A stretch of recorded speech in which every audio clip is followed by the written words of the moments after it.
A farmer's tractor died on a lonely dirt road, minutes from losing his livelihood. Out of the dust, Keanu Reeves appeared, with nothing but a wrench and a quiet smile. What happened next sparked a viral storm, uncovered a secret promise from decades past, and led to a revelation no one could have imagined. Before we continue this incredible story, let us know where you're watching from. If you enjoy stories like this, subscribe to the channel. Because tomorrow, we have another inspiring story you won't want to miss. The morning sun had barely climbed over the rolling fields when Walter Hayes climbed into his old John Deere tractor. The land stretched wide and endless, golden rows of corn bending in the autumn wind. To most people, it looked peaceful, but for Walter, every furrow of soil felt heavy with debt and time. The bank's deadline loomed like a shadow over him. One missed harvest, one broken machine, and it would all be gone, the farm that had been in his family for 3 generations. Walter eased the tractor forward, trying not to think about the numbers on the bank notice sitting on the kitchen table. He gripped the steering wheel tighter, muttering to himself, "Just one more week, Clara. One more harvest, and I'll make it." Clara wasn't there to hear him anymore. His wife had passed 5 years ago, leaving behind a quiet farmhouse, a cedar chest that he hadn't dared to open, and memories that haunted him with every sunrise. Then, without warning, the tractor coughed and shuddered. The engine gave a metallic groan, followed by a sharp hiss of steam. Walter slammed the clutch, but it was too late. The tractor lurched, sputtered once more, and died in the middle of the dirt road that cut across his land. Silence fell, broken only by the crows circling above the fields. Walter sat motionless, hands still gripping the wheel, as the reality hit him like a blow. This was the one thing he couldn't afford to lose. He climbed down slowly, boots crunching against gravel. The smell of burned oil filled the air. He kicked the tire out of frustration, his weathered hands trembling as he lifted the hood. A mess of pipes, grease, and smoke stared back at him. Walter had fixed this tractor a dozen times, but this time felt different. The old machine wasn't just broken, it was finished. And so, he feared, was his farm. Walter leaned against the side of the tractor, breathing heavily, sweat rolling down his temple despite the cool air. For a moment, he closed his eyes. Clara's voice echoed in his mind, gentle and steady. "Don't give up, Walt. Not you." But the truth clawed at him. Maybe this time, he had no fight left. A low hum approached from the road behind. Walter turned, squinting through the morning haze. A black motorcycle slowed to a stop a few yards away. The rider removed his helmet, revealing a familiar face framed by dark hair streaked with silver. Walter's breath caught. It couldn't be. Yet there he was, standing on the gravel in jeans, leather boots, and a worn jacket. Keanu Reeves. Keanu tucked the helmet under his arm, his eyes calm but curious. "Looks like trouble," he said, voice soft but steady. He didn't announce who he was. He didn't carry the presence of a celebrity. He looked like any other man passing by, noticing someone in need. But Walter, staring in disbelief, recognized him instantly. Walter stammered, I think she's done for. This tractor's all I've got." His voice cracked as if he had confessed a sin. Keanu stepped closer, peering under the hood. "Mind if I take a look?" Without waiting for approval, he rolled up his sleeves, grease already staining his fingers as though he had done this before. Walter watched, torn between awe and confusion. This was Keanu Reeves' movie star, icon, the man whose face appeared on billboards in cities Walter would never visit. And yet, here he was, bent over an old farm tractor in the middle of nowhere, twisting bolts with his bare hands. The sound of tools echoed in the silence. Keanu worked methodically, his expression focused, as if fixing this tractor mattered more than any premiere or spotlight. Walter felt a strange comfort watching him. For the first time in months, maybe years, he didn't feel invisible. Someone had stopped. Someone had seen him. After several minutes, Keanu wiped his brow, leaving a streak of grease across his temple. "She's stubborn," he said, almost with a smile. "But I think she's got a little more life in her." He adjusted a hose, tightened a bolt, and asked Walter to try the ignition. Walter climbed into the seat, heart pounding. He turned the key. The tractor sputtered, growled, and to his amazement, roared back to life. Walter's eyes filled with tears. How did you?" he stammered, looking down at the man who had just saved his last hope. Keanu shrugged, almost embarrassed. Machines are like people. Sometimes they just need someone to believe they're not finished yet. And then, as Walter climbed down to shake his hand, something slipped from his chest pocket. A small medallion tumbled onto the gravel. Keanu bent to pick it up, his hand pausing mid-air when he saw the engraved initials. C.H. Walter froze. His wife's initials, Clara Hayes. Keanu lifted his gaze, eyes searching Walter's face. "Clara," he whispered, as if the name carried a history neither of them fully understood. Walter's heart stopped. He hadn't spoken her name aloud to a stranger in years, and in that suspended moment, as the tractor rumbled back to life behind them, a bond neither man could explain was forged. Walter bent down slowly, his knees stiff from years of labor, and took the medallion from Keanu's hand. His fingers brushed the worn metal, the grooves of Clara's initials carved deep into the surface. For a moment, the world seemed to tilt. This medallion had been his wife's keepsake, something she always wore tucked under her blouse. After her death, he had carried it in his pocket like a lifeline. It had never left him. How do you know that name?" Walter asked, his voice thin, almost trembling. Keanu didn't answer right away. He studied the medallion, then looked at Walter with quiet intensity. "Clara Hayes," he said softly. "I knew her a long time ago." Walter's mouth went dry. His heart thudded in his chest. He searched the man's face for truth, for some trace of recognition. Clara had been his wife, the anchor of his life, and yet here was this stranger, this star, saying her name, as though it was carved into his own history.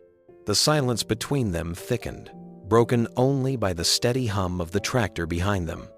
Finally, Keanu placed the medallion gently back into Walter's palm. "Maybe this isn't the place for that story," he said, voice edged with something unspoken. "But one day, you'll need to know." Walter clutched the medallion tight, unsettled, his mind spinning with questions. Who was this man really? What did he mean about knowing Clara? Before he could ask, a sharp voice called from the roadside. His niece, Rosie, phone in hand, had been recording everything. She waved excitedly, unaware of the storm brewing in Walter's chest. "Uncle Walt, you're not going to believe this," she shouted. "The world's about to see this." Rosie's voice rang with excitement, but Walter barely heard her. His mind was still circling around Keanu's words, like a plow carving deep furrows into stubborn soil. Clara's name, spoken by this man. It didn't make sense, and yet the certainty in Keanu's tone told him it wasn't some accident or coincidence. Keanu straightened, brushing dirt from his hands, and gave the tractor's engine a final twist. The machine coughed, rattled, and then roared back to life, as though it hadn't been dead only minutes before. Rosie cheered, holding her phone high to capture the sham moment. The sound of the old tractor running again was enough to make Walter's throat close with relief. "Sometimes," Keanu said quietly, "all it takes is one small adjustment, the right tool, the right touch, at the right time." He gave Walter a nod, almost like a farewell. But there was something deeper in his gaze, a promise of unfinished business, a story left unsaid. Walter wanted to demand answers, to ask how this stranger could possibly know his wife's name. But before he found the words, Keanu had already started walking toward the road, his figure cutting through the dust and sunlight like a scene from a dream. Rosie caught the moment perfectly on video. The humble actor helping an old farmer, the tractor churning back to life, the simple kindness that looked almost miraculous. She posted it online before Walter could object, tagging it with a single line, "Hope is still alive." By the time the sun sank low on the horizon, the video had already begun its journey across the internet. But for Walter, the real storm was still inside his chest. Why had Keanu Reeves spoken Clara's name as if he'd carried it with him all his life? Rosie never expected a 30-second clip to change their lives.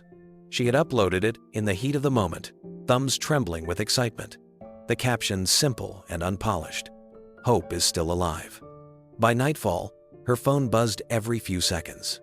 Notifications piled one on top of the other until the screen looked like a storm of voices demanding to be heard.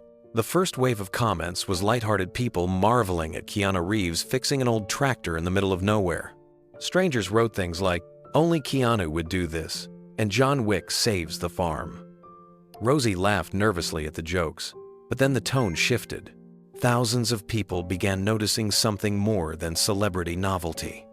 They saw Walter. They saw his weathered hands gripping the tractor wheel, his tired shoulders sagging under the weight of years. They saw kindness not as spectacle, but as survival. Within 24 hours, the video had crossed 1 million views. By the second day, news outlets were replaying it with headlines like "Keanu Reeves lends a hand to struggling farmer" and "A moment of kindness goes viral." Reporters tried calling, but Walter refused to answer. He watched the television in silence, jaw clenched, while Rosie's face glowed with awe. Then came the messages. At first, they were just comments online, words of encouragement, stories from people who said they had grown up on farms or whose parents had lost their land during hard times. But soon the notes became personal. Long emails arrived from strangers across the country. Some wrote about losing their homes. Others spoke about the crushing weight of debt or the fear of watching everything they loved slip away. Rosie printed the first few and laid them on the kitchen table. Walter wouldn't read them. He pushed the papers aside, muttering that strangers' pity didn't keep the lights on. Shame coiled in his chest. Accepting help felt like standing hat in hand at the town square. He had spent his life giving, not taking. Rosie wouldn't let it go. "Grandpa," she said firmly one evening as the kitchen clock ticked, "these aren't pity. These are people remembering what kindness looks like. You've spent your life helping others. Why can't you let them help you?" Walter didn't answer. He stared out the window at the fields stretching into dusk. Pride was a heavy thing, heavier even than debt. To admit he needed help was to admit defeat. That night, Rosie quietly started something new. She opened a donation page, uploaded the video again, and wrote only one sentence: "This is my grandfather. His tractor broke, but his spirit didn't. If you believe in kindness, help us save Hayes Farm." By dawn, the page had its first donations: $5, $10, $20. Small sums that together began to form something unexpected. A first wave of strangers had decided to fight for Walter's farm, even if he didn't yet believe he deserved it. By the third morning, Walter could no longer ignore what was happening. Rosie slid her phone across the breakfast table, the screen glowing with numbers he couldn't quite believe. Tens of thousands of people had seen the video overnight. The donation page, the one he hadn't agreed to, already showed nearly $15,000. Walter's spoon froze halfway to his mouth. "This isn't real," he muttered, pushing the phone back as though it burned. "People don't just give money to strangers." But Rosie's voice was steady. "They're not giving to strangers, Grandpa. They're giving to a story they believe in. To you. To us." Walter stood and paced the kitchen, anger simmering beneath his shame. He didn't want to be the symbol of anybody's charity. He didn't want the world to see his broken tractor and think of failure. He wanted his dignity. He wanted to prove he could stand on his own 2 feet, like his father and grandfather before him. Rosie followed him to the porch, refusing to let him retreat into silence. "Do you think kindness is weakness?" she asked. "Because that's not what Keanu showed us. He didn't stop because he thought you were pathetic. He stopped because he knew what it felt like to need help. And now the world is doing the same." Walter leaned against the porch railing, his eyes scanning the familiar horizon. The wheat swayed in the distance, golden and restless in the wind. He remembered nights in the hospital when Clara, his late wife, had insisted on taking food to neighbors who were worse off, even when they themselves barely had enough. She never thought of it as charity. She called it community. Rosie's voice broke his thoughts. Grandma would have said yes. She would have said, "Walter, you can't plant a best harvest if you refuse good seed. This money, These letters, they're seeds. People want to help. Why won't you let them? Walter swallowed hard. He wanted to argue, but her words dug under his defenses. Clara's voice seemed to echo in Rosie's. He imagined her gentle hands on his arm, the way she used to whisper that stubbornness could be noble but also foolish. By sunset, Walter finally sat down at the kitchen table with the printed letters Rosie had been collecting. His rough hands shook as he opened the first envelope. Inside was a note from a man in Ohio who had lost his farm 2 years earlier. "Watching that video gave me hope," it read. "If you can keep going, maybe I can too." Walter's throat tightened. Another letter came from a single mother in Texas who had no connection to farming at all. She wrote that she had been on the verge of giving up, but seeing kindness go viral reminded her that the world wasn't all cruelty. Each page Walter read seemed to chip away at the wall of pride he had built around himself. He didn't realize tears had begun to blur his vision until Rosie silently placed a box of tissues beside him. For the first time in years, Walter allowed himself to cry not from defeat, but from the startling possibility that maybe, just maybe, he wasn't as alone as he thought. The donations grew faster than Walter could comprehend. By the end of the week, the page had crossed $50,000. Local reporters showed up at the farm, cameras flashing, asking for interviews. Walter refused every request, retreating to the barn or the fields whenever he saw cars pulling up. To him, every lens felt like a spotlight on his shame. But Rosie stood in the doorway, fearless in a way that reminded him of Clara. She spoke gently to the reporters, thanking people for their generosity, explaining that Hayes Farm wasn't just about crops, but about community. Her words spread across news sites and morning shows. Walter's name became attached to headlines he never wanted, but Rosie's steady voice gave the story dignity. At night, Walter wrestled with guilt. He lay awake listening to the creaks of the old farmhouse, wondering if he deserved any of it. What had he really done, except break down on the side of a dirt road? The real hero was Keanu, the man who stopped when he could have kept driving. The donations weren't for Walter. They were for the idea of kindness. Rosie saw the storm in his eyes and wouldn't let him drown in it. "Grandpa," she said one evening as they sat on the porch with the sun sinking behind the wheat, "these people aren't giving because they think you're weak. They're giving because you remind them of themselves. Everyone's been broken down on the side of the road at some point. Everyone needs a hand. You just happen to be the face of that moment." Walter stared at her, the truth of her words pressing heavy but real. He thought of the letters again, hundreds now, spread across the kitchen table. Letters from people who had lost farms, jobs, marriages, health. Letters from people who had nearly lost hope but found a spark in the video of one man fixing a tractor. They weren't writing to a celebrity. They were writing to him. The first time Walter picked up a pen to reply, his hand shook. He hadn't written a personal letter in years, not since Clara had passed. But as the ink flowed, he felt something loosen inside him. His words were simple, plain, but honest. He wrote to thank them for believing. He wrote to remind them they weren't alone. When he finished, he signed his name and looked at Rosie with quiet wonder. "I think this is what kindness looks like," he said. Rosie smiled through tears. "Exactly. It's a choice, and you just made it." The next morning, Walter's reply became part of a new wave of sharing. Recipients posted his letters online, calling them seeds of hope. Strangers marveled at the farmer who not only accepted help, but gave it back in words that mattered. Donations rose again, but more importantly, so did faith. For the first time in years, Walter stepped into his fields with a sense that his farm and maybe his own weary heart still had a future. The barn had always been Walter's place of quiet. For years, it was where he kept his tools, mended broken fences, and found a little peace when grief weighed too heavily. But now, the space had taken on a new role. The old wooden workbench, scarred from decades of use, had become a table stacked high with envelopes from all over the country. Walter sat on a stool one evening, lamp casting a soft glow across the hay bales and beams. Rosie brought in a fresh stack from the mailbox, setting them beside the others. She gave his shoulder a squeeze before heading back inside, leaving him alone with the letters. He picked up the first envelope. The handwriting was uneven, rushed. He unfolded the paper carefully. "Dear Walter, I saw the video of your tractor. My husband and I lost our farm 5 years ago. I thought no one cared anymore, but watching you and that kind man reminded me of the way neighbors used to be. Thank you for showing me it still exists. You gave me hope I didn't know I needed." Walter's throat tightened.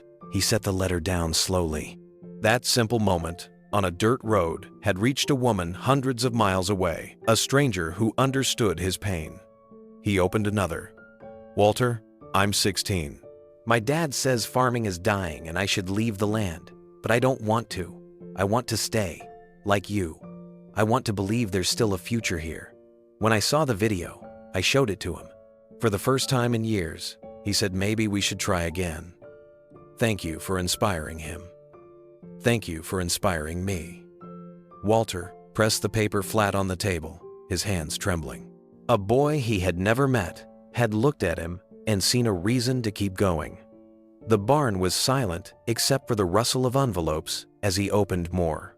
Each letter carried a voice, a story, a weight of struggle and resilience. Some were brief, just a few sentences scrawled in pencil.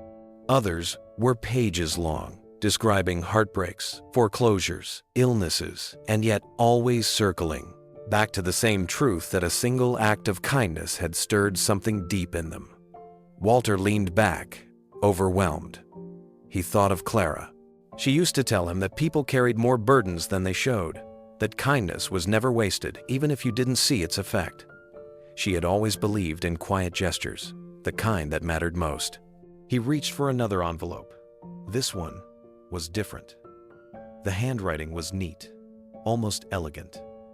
As he opened it, his hands shook, though he didn't know why.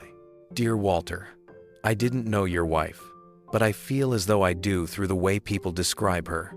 I wanted you to hear this. Clara would be proud of the way you've carried on, proud of the way you've opened your heart to strangers, proud of the man you are.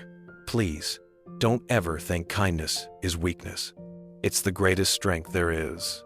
Walter froze, eyes blurring with sudden tears.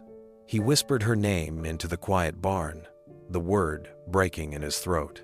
For the first time since she passed, he felt like she was speaking directly to him again. Walter pressed the letter to his chest, holding it there as though it could bridge the gap between this world and the next.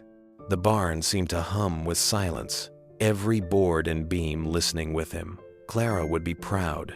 The words echoed in his mind like a bell, clear and undeniable. For years he had carried shame for failing her, for nearly losing the farm, for not being strong enough on his own. But now, strangers who had never met Clara were reminding him of what she had always known, that strength was never about silence. It was about compassion. He opened another envelope, this one with a postmark from Ohio. The handwriting was shaky. "Dear Walter, I am 83 years old. I buried my husband last winter after 58 years of marriage. Since then, I've felt alone, invisible. Your video showed me something I thought I'd lost forever, that people still stop for each other. That kindness still lives in this world. Thank you for reminding me. You gave me the courage to get out of bed this morning." Walter wiped his eyes with the back of his sleeve. He could almost see her, a widow sitting at a kitchen table, pen scratching across the page, choosing to live another day because of a moment that had started with his broken tractor. The thought humbled him so deeply he had to bow his head. Another letter came from a young mother in Texas. "Walter, my son has been sick for a long time. We spend most of our days in hospitals.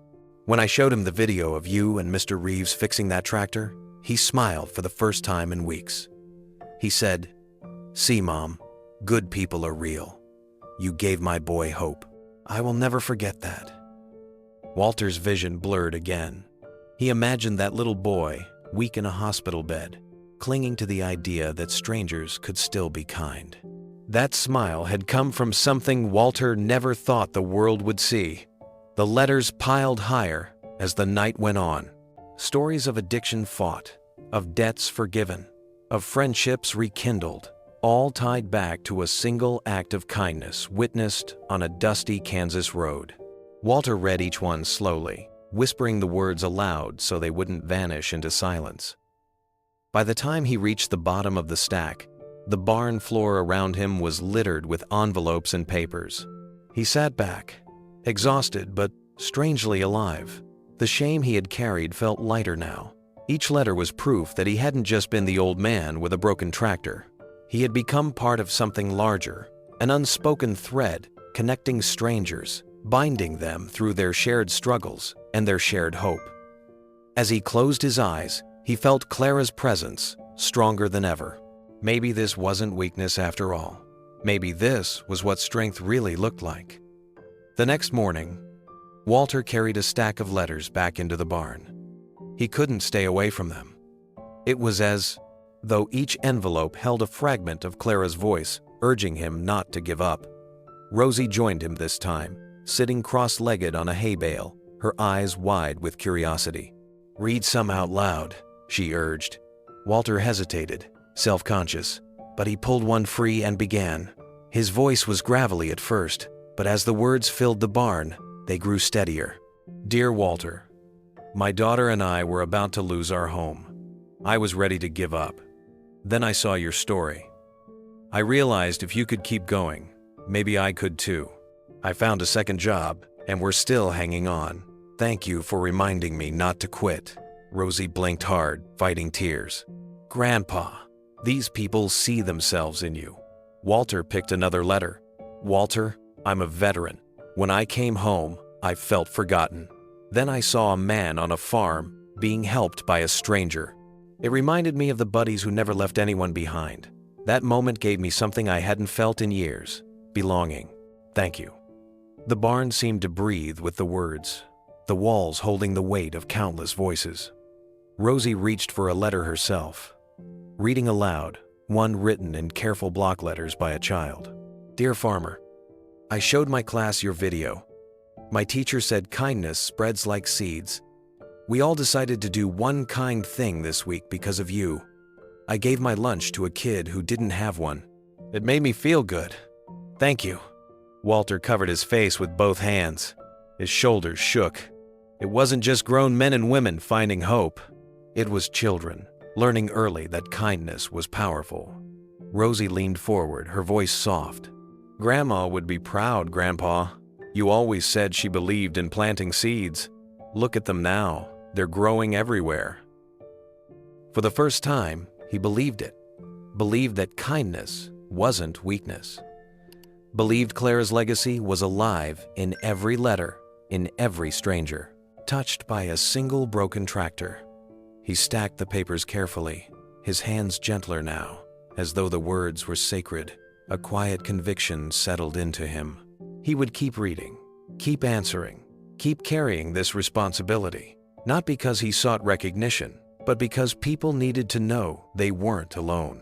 Walter looked around the barn, the sunlight slanting through the old wooden boards, dust motes dancing like sparks in the air. For years, this place had held silence and sorrow. Now, it held something else: hope. By the end of the second week, Walter's story had spread far beyond the barn and the letters. The local news station out of Wichita ran a segment titled "The Farmer and the Star."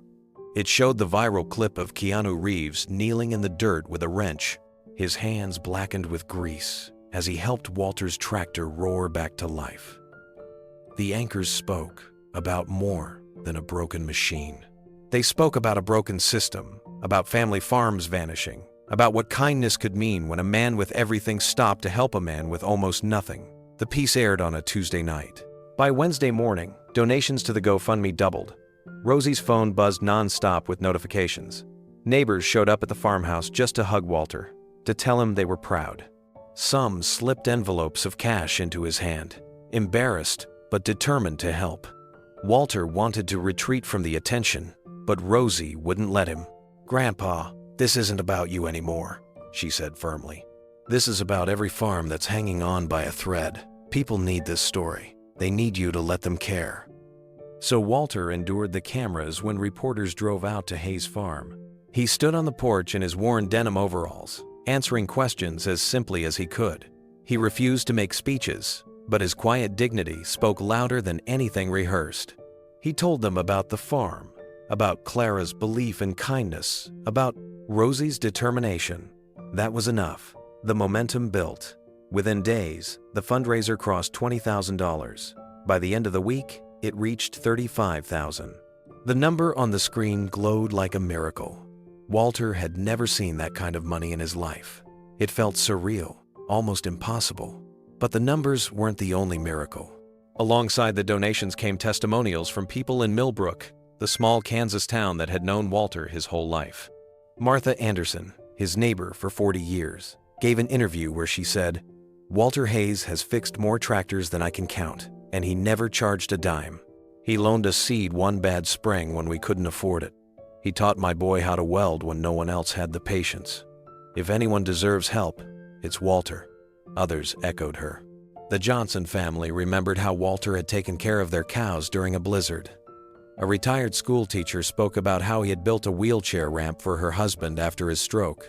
Story after story painted a picture Walter never would have drawn for himself, but one that was true nonetheless. He wasn't just a farmer in trouble. He was the backbone of a community that had finally been given the chance to repay him.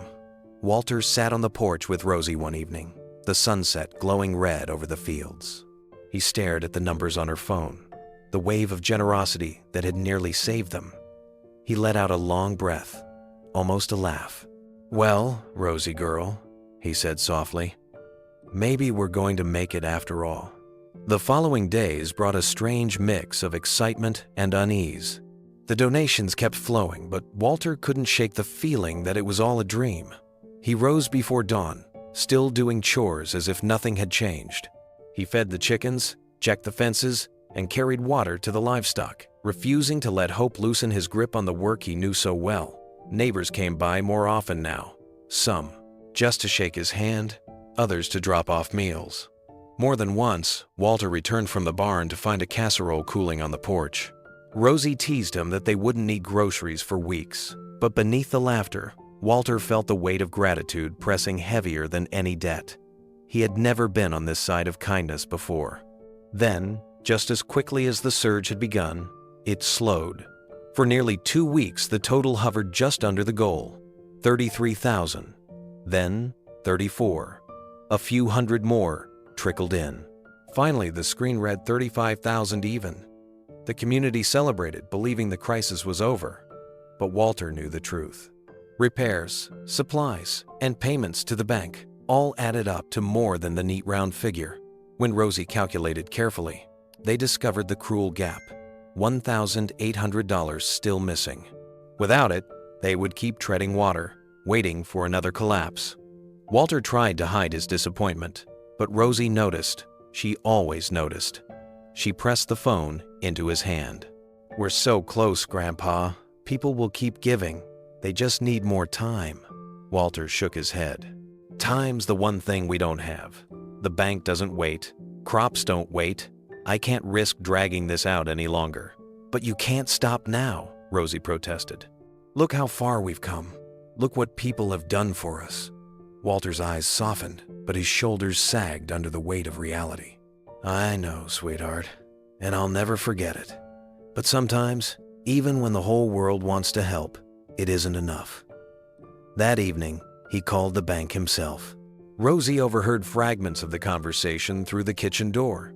Walter's steady voice, quiet pauses, the weight of resignation in every word. When he hung up, he didn't look at her. He just sat at the table, staring at his weathered hands. "We tried," he said finally. His voice was steady, but his eyes shone with unshed tears. "Lord knows we tried." Rosie sat down across from him, refusing to accept the defeat etched into his words. But Walter had already closed the ledger in his mind. To him, hope had been a luxury borrowed on credit.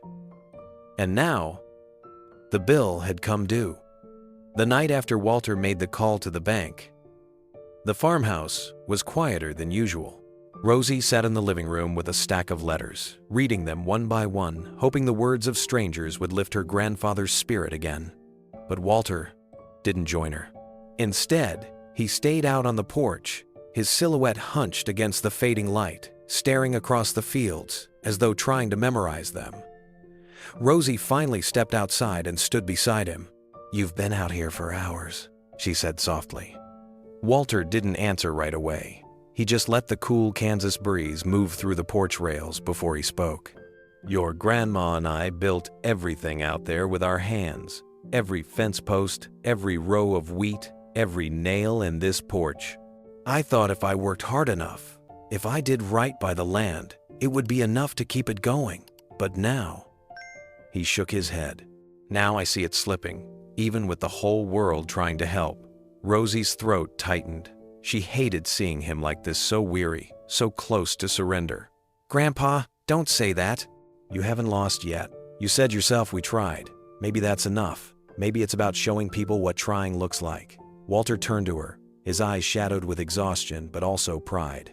"Rosie girl, you've given me more hope than anyone else in this world. But sometimes a man has to know when to step back. Sometimes trying isn't enough to win the fight.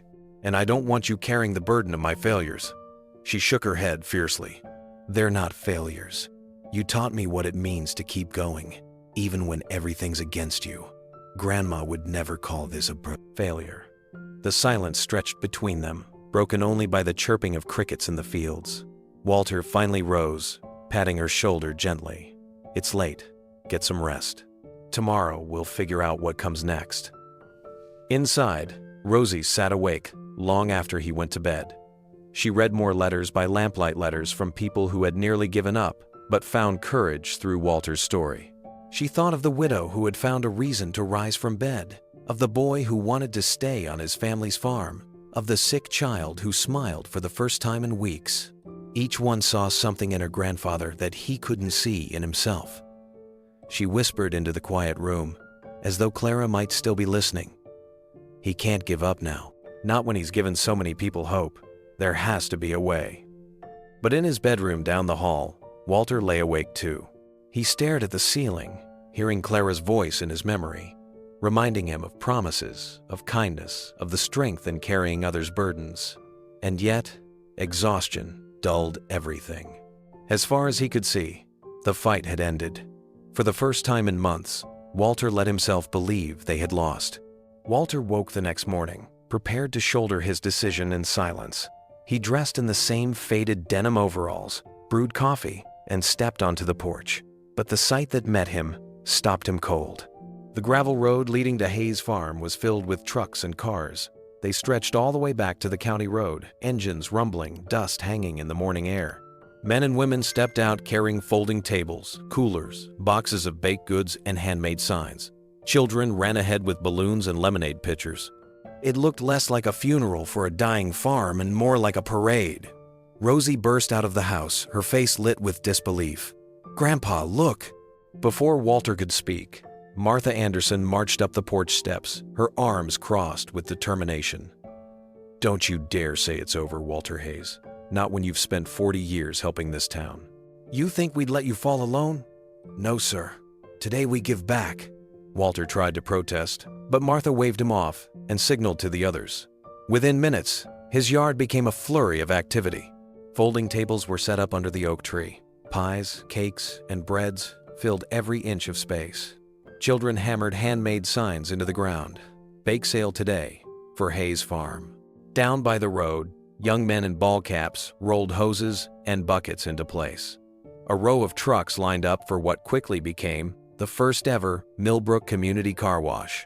Children shouted and laughed as water sprayed in every direction, soaking the gravel but also filling the air with joy. On the far side of the barn, a group of teenagers set up a raffle table.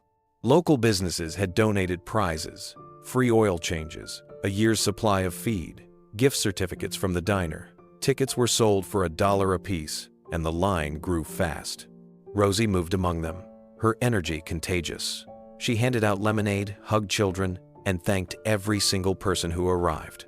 Walter watched her, his heart swelling with pride and disbelief. Clara's fire lived in that girl.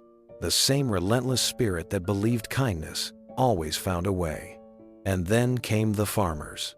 Pickup trucks from neighboring counties rolled in, their beds filled with produce, homemade jams, and crafts. They'd seen the video. They'd read Walter's letters. They had driven hours just to stand with him. One by one, they shook his hand, their eyes shining with the unspoken understanding only farmers carried. "Your words reminded me I'm not alone," one man said.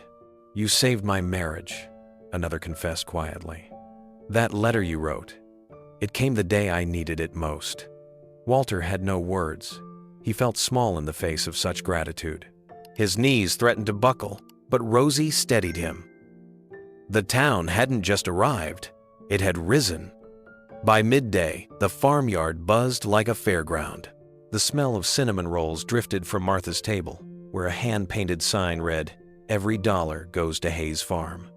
Lines stretched across the yard as neighbors bought pies 2 at a time, some slipping extra bills into the jar without saying a word.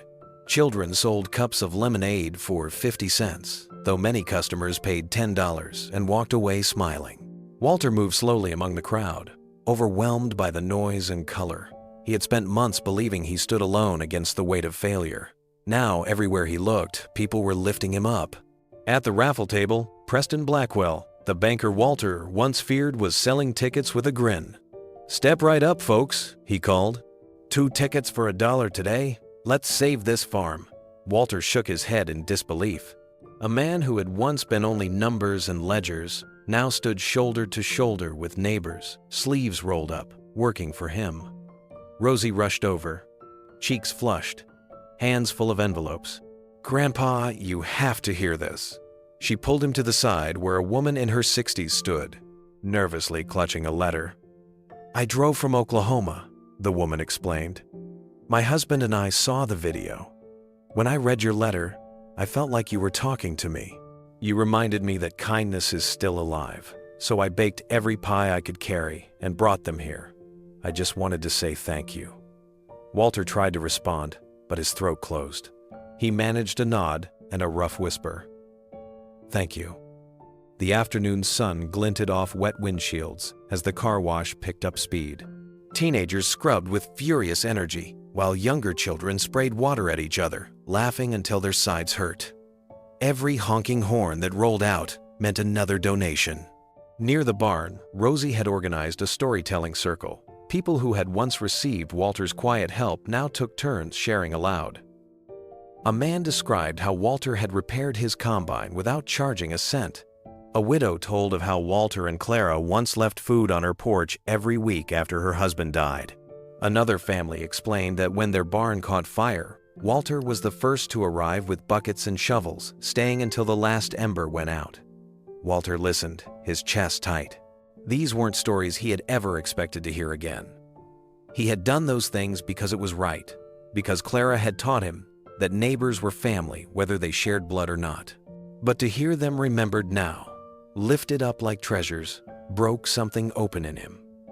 As the afternoon wore on, jars filled, ticket rolls shrank, and baked goods disappeared, one after another.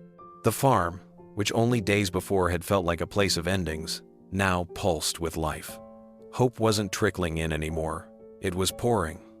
As the sun dipped lower, the farmyard glowed with golden light. Long tables sagged under the weight of empty pie tins and lemonade pitchers. Children chased each other between parked trucks, their laughter carrying across the fields. The air smelled of soap, sugar, and hay, an odd but beautiful mix that felt like renewal. Rosie ran toward Walter, her eyes shining. "Grandpa, you have to see this." She pulled him to the raffle table, where Preston was counting a pile of bills. He looked up, grinning like a boy. "Walter, between ticket sales, the car wash, and the bake tables, we raised almost $2,000 today. That's more than enough." Walter blinked, stunned. The shortfall that had broken his spirit the night before had been erased in a single day by the hands of his neighbors. He turned slowly, taking in the crowd farmers in sweat-stained hats, children with sticky faces, townsfolk who had carried him when he thought he'd reached the end. His voice caught when he finally spoke. "I don't know how to thank you." "You already did," Martha replied firmly from the crowd. "You thanked us years ago when you gave your time. your tools, your kindness. Today's just our turn." Applause rippled across the yard, humble and warm. Walter felt his knees weaken, but Rosie slipped her hand into his. He steadied himself, breathing in the moment like a man starved for air. One by one, people came forward to place their stories at his feet, not in words, but in gestures. A boy handed him a crumpled dollar bill, whispering, "It's all I have, but I want to help." A mother pressed a bag of groceries into his arms. An old veteran clasped his hand with silent gratitude. Walter's eyes brimmed again, but this time the tears carried no shame. They carried relief, belonging, and a reminder of everything Clara had taught him, that kindness was never lost. It always came back in some form. As the last cars pulled away, lanterns flickered on around the porch. The night was quiet again, but different, alive with a steady hum of hope. Rosie leaned against him, her head on his shoulder. "We did it, Grandpa." Walter gazed across the yard where tables and chairs still stood, where the ground was damp from the car wash, where laughter lingered like music. He nodded slowly. "No, Rosie girl. We didn't do it. They did. The town, the neighbors, the strangers who believed." And for the first time in months, Walter let himself smile without hesitation. Not the weary smile of survival, but the full, unguarded smile of a man who knew he was not alone. The farm had been saved, not by one act, not by one donation, but by the gathering of many hands, many hearts, bound together by a single truth. Kindness multiplies. 2 days after the town's fundraiser, Hayes Farm settled back into its usual rhythm. The crowds were gone, the tables packed away, the laughter replaced again by the rustle of wheat and the cluck of chickens. Walter almost convinced himself it had all been a dream, until a beat-up sedan with Michigan plates rolled slowly down the gravel drive. Rosie looked up from the porch where she was shelling peas.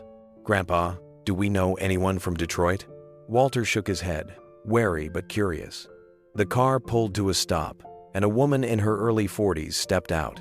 She looked exhausted, hair pulled back loosely, dark circles under her eyes, but there was determination in her stance. She clutched a worn leather bag against her chest as she approached. "Mr. Hayes?" she asked, her voice tentative. "Yes, ma'am," Walter replied. She took a deep breath, as though steadying herself for something enormous. "My name is Patricia Collins. I drove 14 hours to see you." Rosie stood, startled. "From Detroit?" Patricia nodded.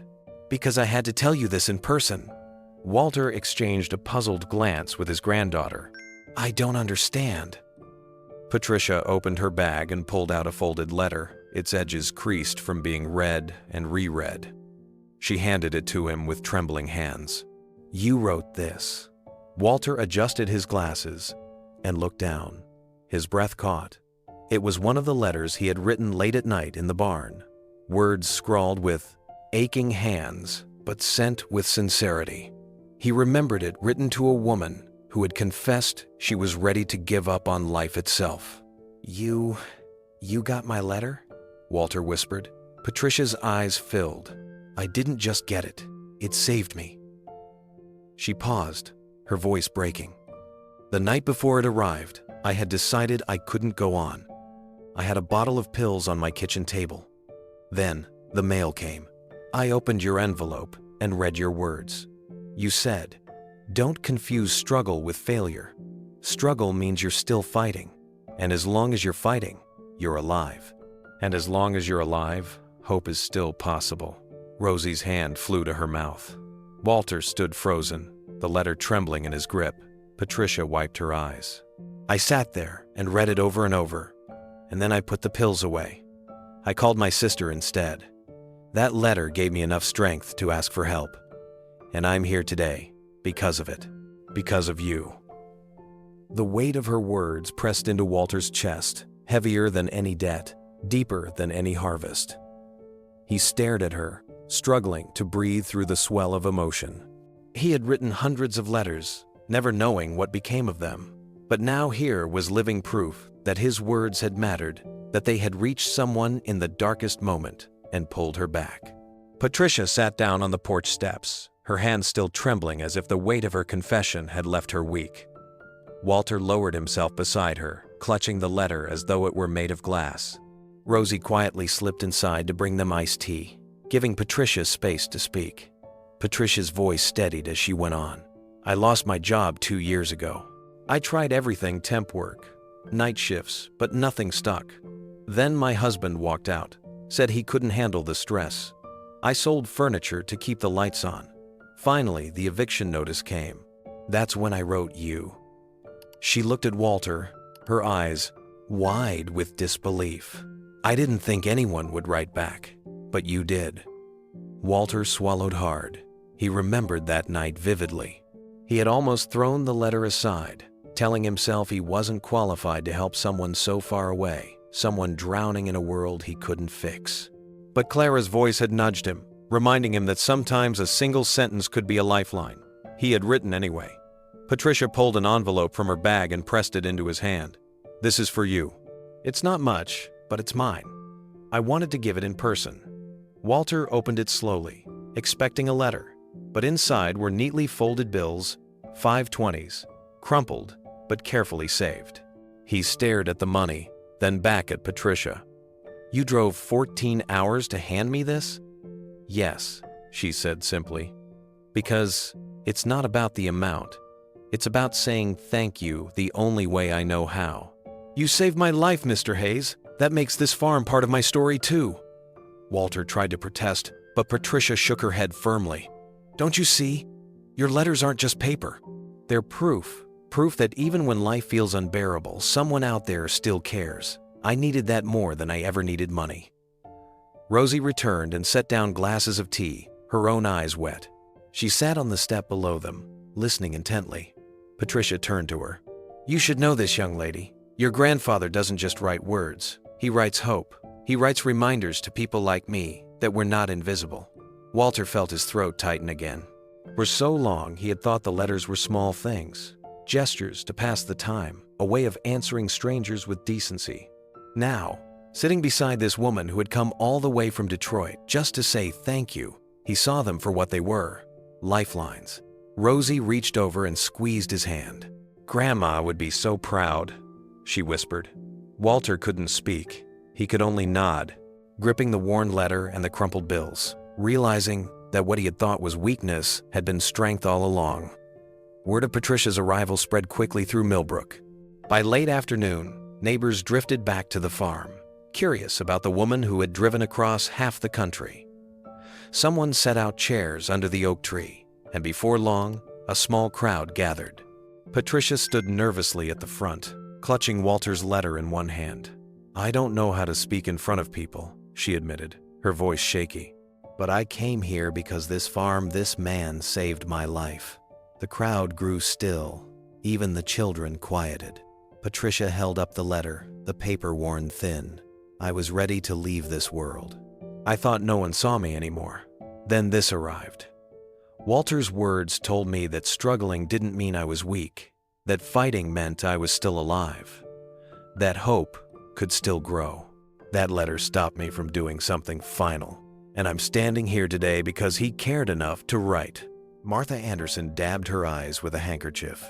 Preston Blackwell bowed his head, visibly moved. Rosie's hands trembled where she held Walter's arm, but her eyes glowed with pride. Patricia took a deep breath and continued. I wanted to give back, even if it was only a small amount, because this isn't just Walter's farm anymore. It's everyone's. It's proof that kindness can reach further than we ever imagine. That's why I came. The crowd erupted in applause. Not loud or raucous, but steady and heartfelt, like the beating of many hearts in unison. Walter rose slowly, humbled beyond words. His voice was rough when he finally spoke. I only wrote what Clara would have told me to write. She always said kindness is never wasted. I guess she was right. Patricia crossed the distance and hugged him tightly.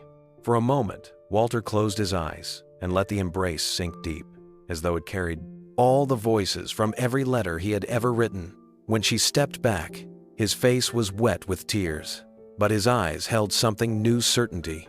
That night, after the crowd dispersed, Walter returned to the barn. He lit the lamp and pulled out the next stack of letters, his arthritic hands slow but steady. Rosie found him there hours later, pen moving across the page. "You're still writing?" she asked gently. Walter looked up, his face tired, but peaceful. "Now I know why it matters. These letters are as important as money. Maybe more. They keep people alive. They keep me alive, too." Rosie knelt beside him, resting her head against his arm. "Grandma would be so proud." Walter smiled faintly, the paper before him filling with words that would soon travel to another stranger, another life. For the first time, he no longer doubted their worth. Every letter was a seed of hope, and now he believed with all his heart that they could change the world. The morning after Patricia's visit, Walter shuffled into the kitchen, still feeling the weight of her words. Rosie was already there, phone in hand, her face lit with excitement. "Grandpa," she blurted, "you need to see this." Walter adjusted his glasses, wary. "Another video?" "No," Rosie said, her voice trembling. "The fundraiser. Look at the number." She turned the screen toward him. Walter blinked at the glowing digits. $45,320. The total had leapt overnight, pushed by Patricia's story that had spread through social media like wildfire. Her testimony had been shared thousands of times, news outlets picking it up under headlines like "A farmer's letter saves a life" and "Kindness keeps spreading." Donations had poured in from across the country. Walter gripped the edge of the counter, his knees weak. "That can't be right." "It's more than right," Rosie whispered. "It's real. The farm is saved." Walter staggered back into his chair. For weeks he had braced himself for loss, trained his heart to accept defeat. Now, the number on Rosie's phone said something different. It said survival. It said hope had won. He buried his face in his weathered hands, overcome. Rosie knelt beside him, her voice fierce with joy. "We did it, Grandpa." "No, you did it. The letters, the fight, the way you never gave up. This is because of you." Walter shook his head slowly. "No, Rosie girl. This is because of them. Every neighbor who baked, every stranger who gave, every soul who believed. We just held on long enough for them to reach us." Later that afternoon, the town gathered at Hayes Farm once more. The barn doors were thrown open, tables spread with food. It wasn't a fundraiser this time, it was a celebration. Preston Blackwell stood at the front of the crowd, his stiff banker's posture softened. He held a folder of documents but set it aside before speaking. "Walter, I owe you an apology. When you first came to me, I looked at you as numbers on a page. I saw risk where I should have seen a man who spent decades giving more than he ever asked for. Today I'm here to say, I was wrong." The crowd murmured. Preston cleared his throat. "All fees, penalties, and overdue charges on the Hayes account are forgiven. Every cent. You've paid enough with your heart and your labor. From now on, you have my support, not my skepticism." Walter stood stunned.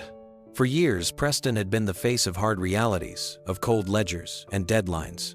Now he was extending grace Walter never imagined he'd see. The crowd erupted in applause, clapping and cheering until Walter's ears rang. Rosie grinned through tears, clutching his hand. For the first time in his long life, Walter Hayes felt what it meant to be carried by a community's love. When the cheering finally quieted, all eyes turned toward Walter. He shuffled forward, his hat in his hands, his heart pounding louder than any applause. Public speaking had never been his gift, but something inside told him this was a moment he couldn't let pass. He cleared his throat. "I've spent my whole life thinking a farm's worth was measured in acres, in bushels, in dollars and cents. But these past weeks have shown me something different." His voice wavered, then grew steadier as he looked out at the faces before him. Neighbors, friends, strangers, who no longer felt like strangers.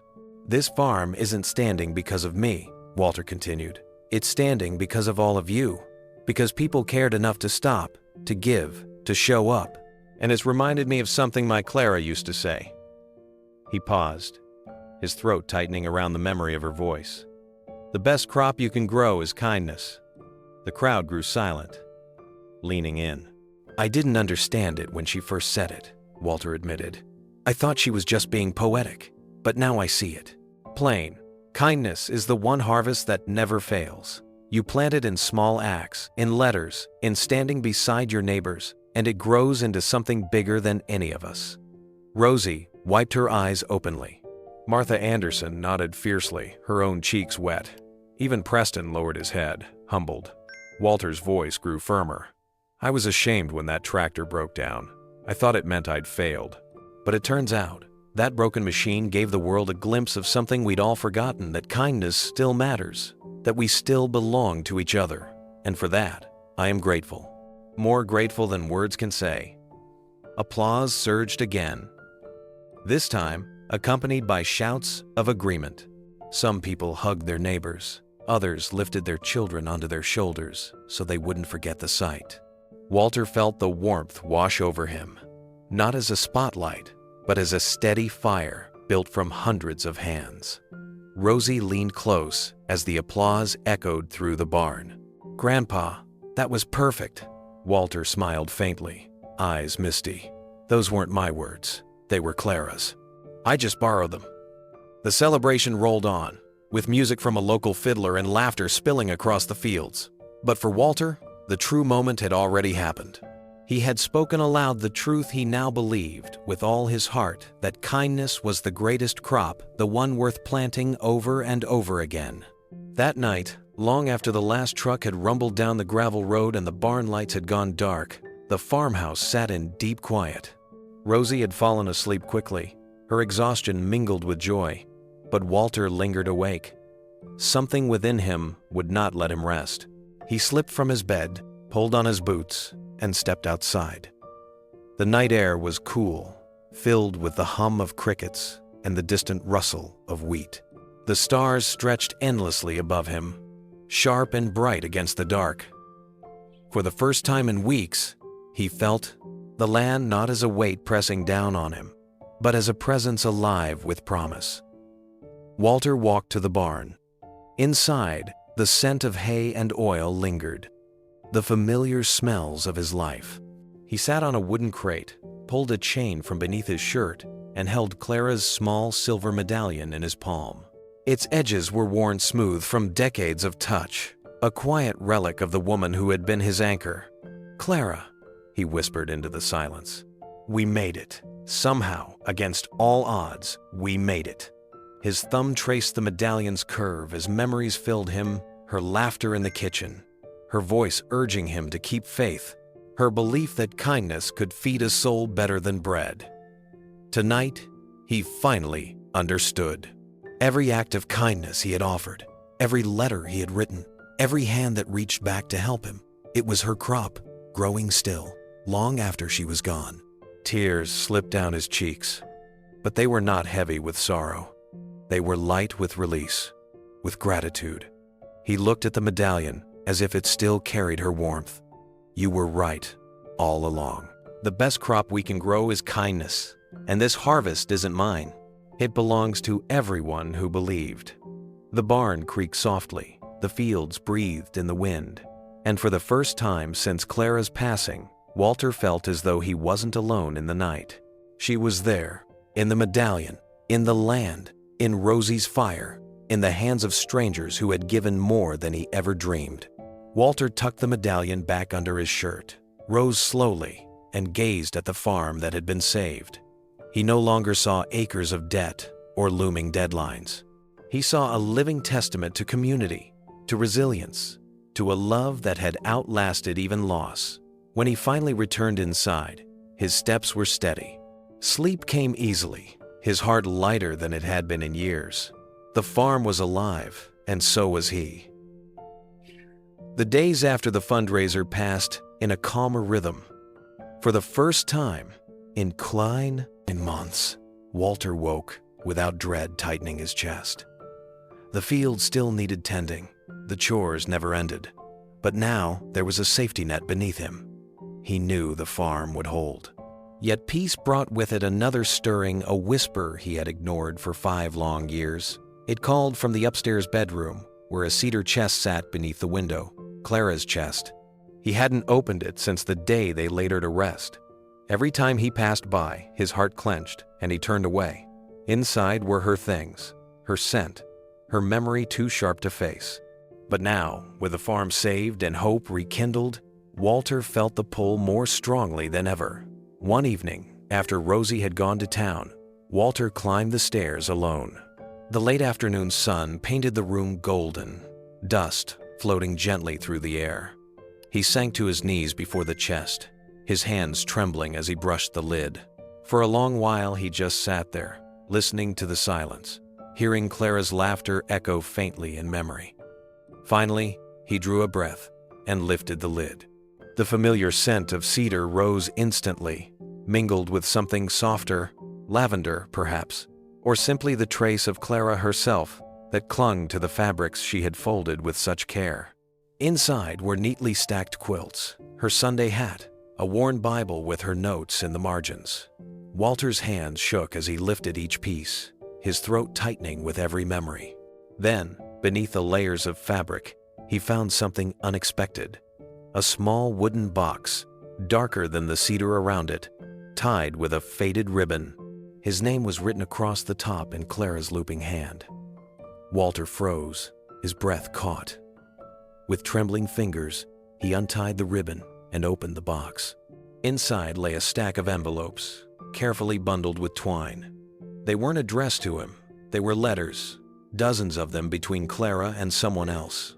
His stomach dropped, but then he saw the name. Keanu Reeves. Walter blinked, stunned. For a moment he thought his weary eyes must be playing tricks. But no, the name was clear, written in Clara's unmistakable hand. His fingers fumbled as he slid out the first envelope, unfolding a letter yellowed with age. It was dated more than 30 years ago. Clara's words flowed across the page. Dear Keanu, you don't know me except for the letter I sent last month, but I want to thank you for writing back. My little girl Rosie, well, my granddaughter now asks why I smile when the mail comes. I tell her it's because the world still has people who listen. Walter's heart pounded. He read on, discovering a quiet correspondence that had stretched for years. Clara had written to Keanu in moments of doubt, sharing small pieces of farm life, her struggles, her hopes for Rosie, her belief in kindness. And Keanu had written back. His replies were gentle, humble, carrying the same tone Walter himself had come to know through their recent meeting. One letter from Keanu read, Clara, you remind me that ordinary people carry the greatest wisdom. Your stories of Walter and the farm make me want to be better. You told me once that kindness is the best crop. I promise I'll never forget that. I'll carry it with me, even when the world forgets. Walter sat back, overwhelmed. His Clara had been writing to Keanu all those years, sharing the very truth that had become the heartbeat of their lives. And Keanu, just a young man then, had listened, learned, and promised to honor it. Tears blurred Walter's vision as he held the stack of letters against his chest. Clara hadn't just believed in kindness. She had planted it in others, even beyond their small town, even in the heart of a man whose face the whole world would one day know. Walter sat for a long time with the letters spread across the quilt, the fading light turning the room amber. Each page carried Clara's spirit, the way she noticed small things, the way she poured gratitude into sentences, the way she never let hardship crush her hope. And woven into them was Keanu's steady voice, a man far away but connected by the same belief in ordinary people. One of Clara's last letters struck Walter the hardest. If anything ever happens to me, promise me you'll remember this. Dignity matters most. Folks can lose their money, their health, even their land. But if you remind them they're still worth something, you've saved them more than food or dollars ever could. Walter read the words aloud, his voice breaking. For years, he had written letters to strangers, never realizing Clara had been teaching him through her own example long before. She had shown him the way without ever saying so outright. Near the bottom of the box was Keanu's reply, the ink slightly smudged.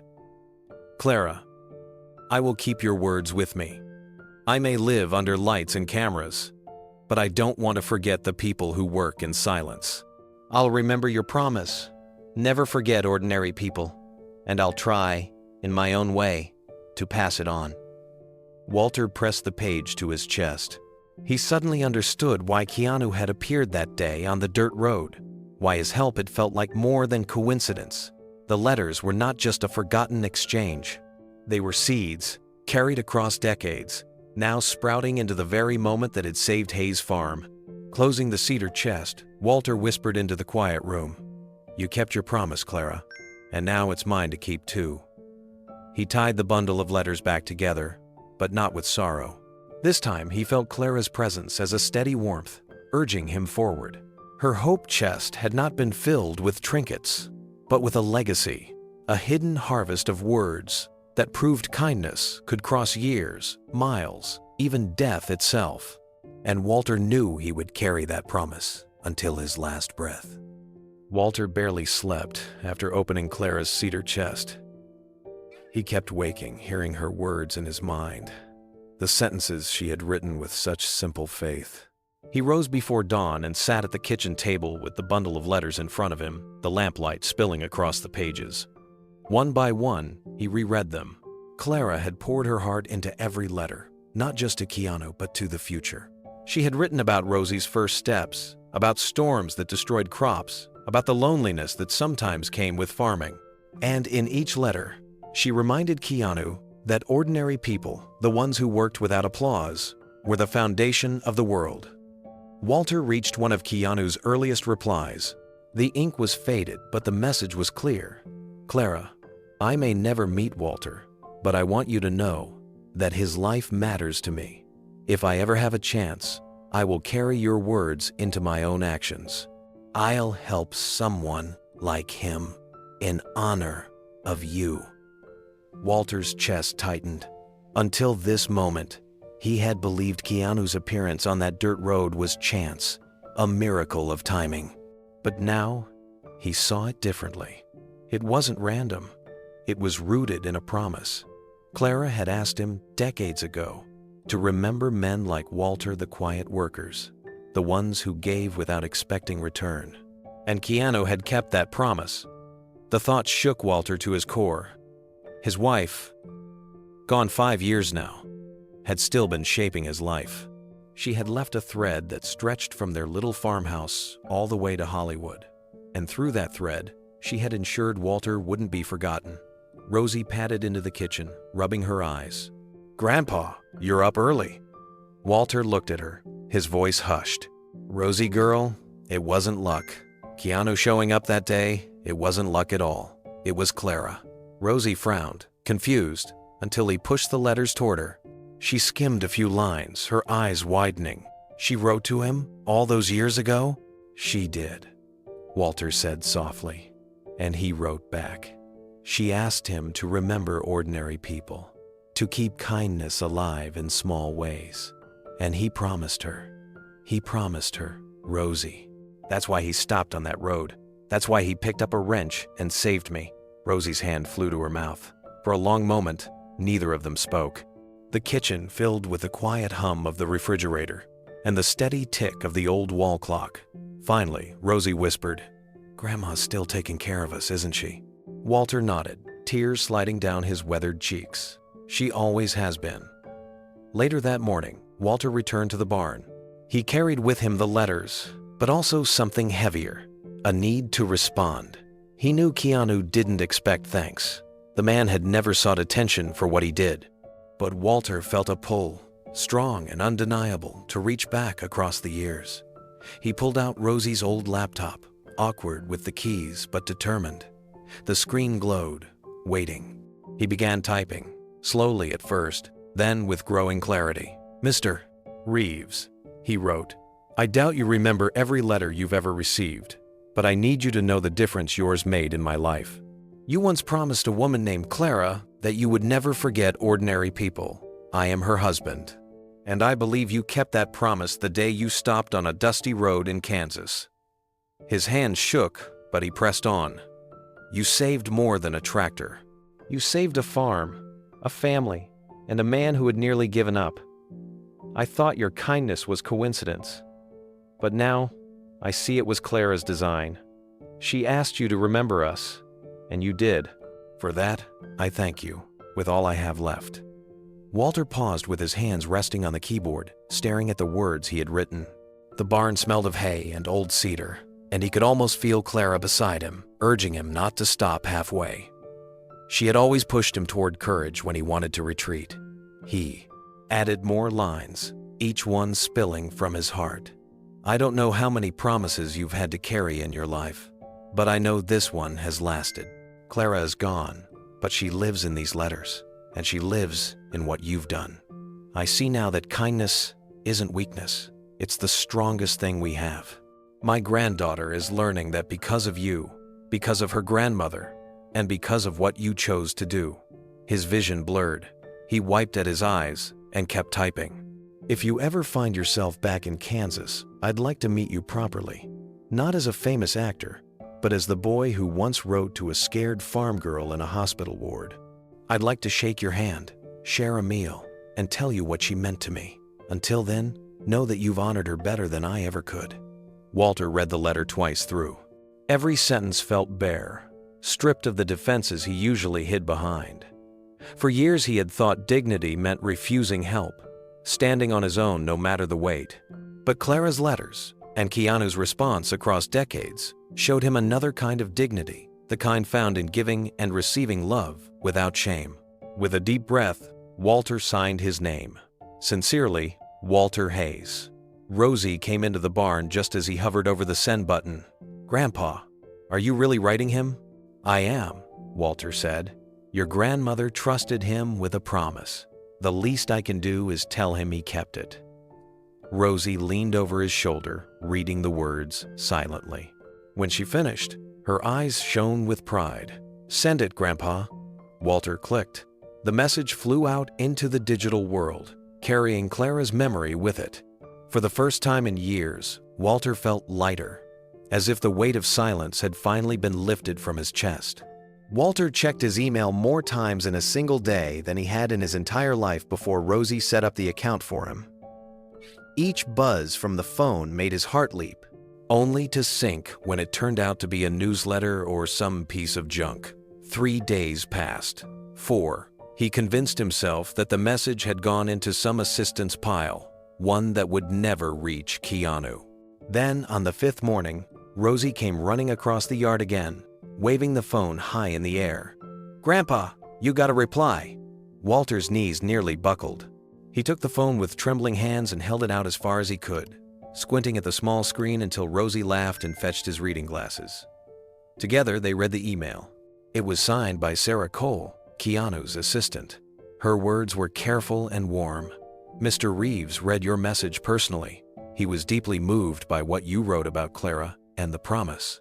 He would very much like to meet you. If you and Rosie are willing, we would love to arrange for you to visit him in California. All travel arrangements and expenses will be covered. Mr. Reeves has reserved a private afternoon to speak with you both." At the bottom was a single line in italics. "I've been waiting to meet Clara's Walter, Keanu." Walter sat down heavily on the porch step, staring at the words. Rosie knelt beside him, breathless with excitement. "Grandpa, we're going to California." Walter shook his head, stunned. "California?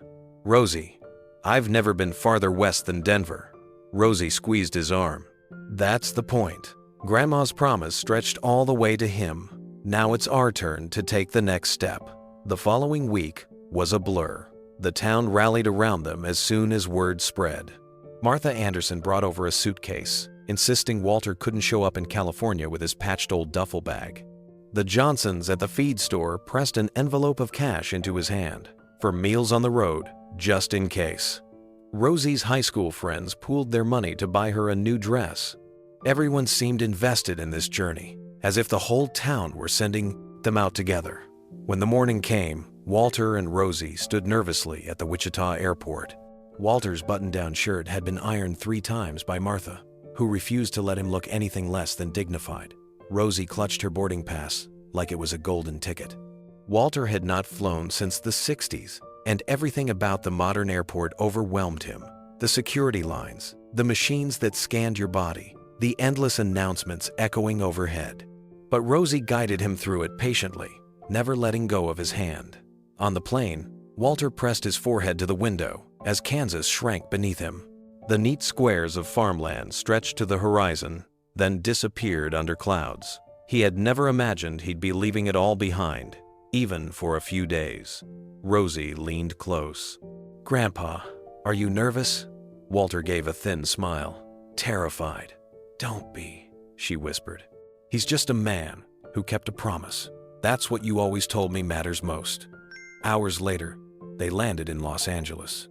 The city sprawled endlessly, a maze of highways, lights, and towers. Walter felt like an ant in a giant's world. But when Sarah Cole met them outside baggage claim, her smile was so genuine that Walter felt some of his fear lift. "Mr. Hayes, Rosie, welcome," she said warmly. "Keanu's been looking forward to this." The drive from the airport wound through palm-lined streets, past billboards and buildings that seemed to stretch forever. Walter sat in silence, his hat resting in his lap, overwhelmed by the sheer scale of it all. Rosie kept snapping pictures out the car window, her excitement filling the quiet spaces he couldn't. At last they pulled up to a set of gates that slid open without a sound. The car climbed a private road lined with tall trees until a house appeared on the hill, modern yet simple, with wide glass windows reflecting the California Sunday. Walter's hand shook as he stepped out. He half expected cameras or crowds, but the property was peaceful, almost secluded. Sarah led them up the path to the door, then quietly stepped aside. The door opened before they could knock.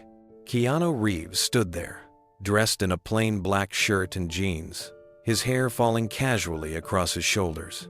For a moment, no words were spoken. Walter felt the years collapse, all the distance vanish, as if Clara herself had woven this moment from beyond. Keanu broke the silence. "Walter," he said softly, his voice rough with emotion, "I've waited a long time to meet you." Walter swallowed hard. I don't know what to say." "You don't have to say anything," Keanu replied. He stepped forward and pulled Walter into an embrace. It wasn't polite or careful, it was raw, heavy, the kind of hug that says we've been carrying the same weight for too long. Walter's body trembled, and then he clung back, letting the tears flow freely. Rosie stood nearby, covering her mouth with her hand. Keanu turned to her next, holding her shoulders as if she were family. "Your grandmother saved me when I was young," he told her gently. "I promised her I'd always look out for the people she loved. That's why you're here, because a promise is forever." Rosie's eyes brimmed with tears as she nodded, unable to speak. Inside, the house was quiet, filled not with trophies or signs of fame, but with books, art, and warmth. Walter sat heavily in a chair while Keanu brought coffee, sitting across from him like an old friend. "You fixed my tractor," Walter whispered. Keanu smiled faintly. "No, Clara did. I was just keeping her word." For the first time since Clara's passing, Walter felt the crushing weight in his chest begin to lift. The coffee cup sat between them, forgotten. Keanu leaned forward, elbows on his knees, his voice carrying the weight of decades. "I was 13 when I met Clara," he began slowly. "We were both in the children's ward at Toronto General. I was sick, scared, and angry most of the time. She was different, always smiling, even when I knew she was hurting worse than the rest of us. She told me once that the body might fail, but kindness doesn't have to. That stayed with me." Walter closed his eyes, listening, imagining Clara as a girl again. He remembered her photographs from the cedar chest. Bright eyes, a mischievous smile, a ribbon tied in her hair. He could almost see her sitting in that hospital bed, changing the course of lives around her without ever realizing how much power she carried. Keanu rubbed his hands together, lost in memory. "She used to make me promise things. Little things at first. Promise to share my pudding cup with the kid who didn't get one. Promise to help the nurses without complaining. Promise not to give up on myself. And then one day she made me swear something bigger. She said, 'When you leave here, when you get better, Promise you won't forget ordinary people. Promise me you'll stop to help when someone's stuck, even if it costs you time. Promise me you'll remember that life isn't about applause, but about showing up. I was just a kid, but I swore I would." Walter's throat tightened. His hands shook slightly as he gripped his knees. "She never told me about that promise," he said quietly. Keanu nodded. "She wouldn't have. Clara never wanted the spotlight. She wanted the seed to grow quietly." Rosie, sitting cross-legged on the rug, looked between them. "Grandma carried that same spirit her whole life. She'd stop to help anyone. I remember once she invited a runaway girl to stay in our barn until she got back on her feet. She said, 'We can't fix the whole world, Rosie, but we can make our little corner less lonely.'" Walter's lips trembled as he spoke. "Clara, she was the most determined woman I ever knew. She worked alongside me on the farm every day, rain or shine. And at night she'd still find the strength to write letters, check on neighbors, send food to anyone struggling. She believed love wasn't real unless it cost you something." Keanu reached into a drawer by his chair and pulled out a small leather folder. Inside were letters, carefully preserved, yellowed with age but still legible. He handed one to Walter. "She used to write me too. After she left the hospital, she kept in touch for a while. I never told anyone. She encouraged me when I doubted myself, reminded me to stay human even as my career took off. I saved every single one." Walter unfolded the paper with trembling fingers. Clara's handwriting leapt off the page. "Keanu, I hope you never forget that the world doesn't need perfect people. It needs kind ones. Don't let fame harden you. Don't let pain steal your tenderness. Promise me again that you'll help the people no one else sees." Walter couldn't finish. Tears blurred the ink. He passed the page to Rosie, who pressed it to her chest like a treasure. "She believed in you," Keanu said softly. "And because she did, I believed in myself. I've tried every day since to keep that promise. Fixing your tractor wasn't random, Walter. It was her, still guiding me, still guiding you." Walter lowered his head, shoulders shaking. "She never stopped saving people. Not even from the grave." The three of them sat together in the quiet room, bound by the love of a woman whose influence still rippled outward. Keanu leaned back in his chair, his eyes glistening as he continued. "There were days when I thought I couldn't keep going. Hollywood is cruel sometimes. People see the fame but not the loneliness. In those moments, I'd open one of Clara's letters. She had this way of writing that cut through all the noise. She'd remind me that no matter how high I climbed, I still had to bend down to lift others. She kept me grounded." Walter's voice was heavy but proud. "That was Clara. She carried more wisdom than most preachers I ever heard. And yet she never preached. She lived it. Quietly. Steadily. People around here may not have known about you two, but they knew her heart. They saw it every time she showed up unasked, every time she gave without expecting thanks." Rosie wiped her eyes. "She used to tell me bedtime stories about when she was sick, but she never mentioned you, Keanu. She just said there was a boy who needed hope as much as she did, and that helping him gave her strength. I think she kept your secret on purpose. She wanted you to carry the promise in your own way." Keanu smiled faintly, a look of gratitude mixed with grief. "That sounds like her. She never wanted credit. She wanted to plant seeds and let others grow them." Walter looked down at the letter in his hand again. "For years, I thought the farm was all she left me. Turns out, she left me something bigger. She left me a mission." Keanu nodded slowly. "And she left me the same. That's why this moment matters, Walter. Not because of who I am, not because of what went viral, but because the promise she made me is the same one she made you. We're connected through her, even now." 3 generations, Rosie, Walter, and Keanu, sat in the glow of Clara's words, realizing together that her voice had never faded. It lived in their choices, their sacrifices, their willingness to care when the world looked away. Walter whispered, barely audible, "She's still here." Keanu met his gaze. Every day. The night had grown quiet, and the farmhouse clock ticked steadily in the background. Walter sat across from Keanu, still holding Clara's letter as though it were the most fragile thing in the world. His heart was heavy, but steadier than before. He thought the evening had already given him more than he could bear. But Keanu leaned forward, his expression shifting from memory to purpose. "Walter," he said softly, "there's something else you need to know. Something I've been building for years because of Clara." Walter frowned. "You've already done enough, son. More than enough. You fixed that tractor, you helped raise money, and you've reminded me of who Clara really was. That's more than a man has any right to expect." Keanu shook his head. "This isn't about charity. It's about a promise that has been echoing in my life ever since that hospital ward. Clara planted it, and it's time you see what grew from it." He rose from his chair and motioned for Walter and Rosie to follow. They stepped outside into the cool California evening. The air smelled faintly of eucalyptus and salt, so different from Kansas. Walter's boots scuffed against the stone path as Keanu led them to a smaller building on the property. The structure was plain, almost hidden behind trees, but when Keanu unlocked the door and pushed it open, Walter felt his breath catch. Inside was a kind of command center. Not flashy, not ostentatious, but practical. Rows of desks lined with maps, computers showing aerial images of farmland, charts of water tables and soil conditions, and files stacked neatly in bins labeled with names of farms across the country. Men and women sat at the computers, quietly working, their focus intent but respectful as they looked up to see Keanu enter with his guests. "This," Keanu said, gesturing around the room, "is the Clara Initiative. I started it 3 years ago in her honor. It's a program to help small family farms survive using sustainable technology, solar power, shared equipment networks, and water conservation.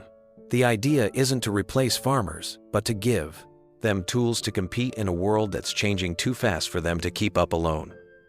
Rosie's eyes widened. "You named it after Grandma?" Keanu nodded.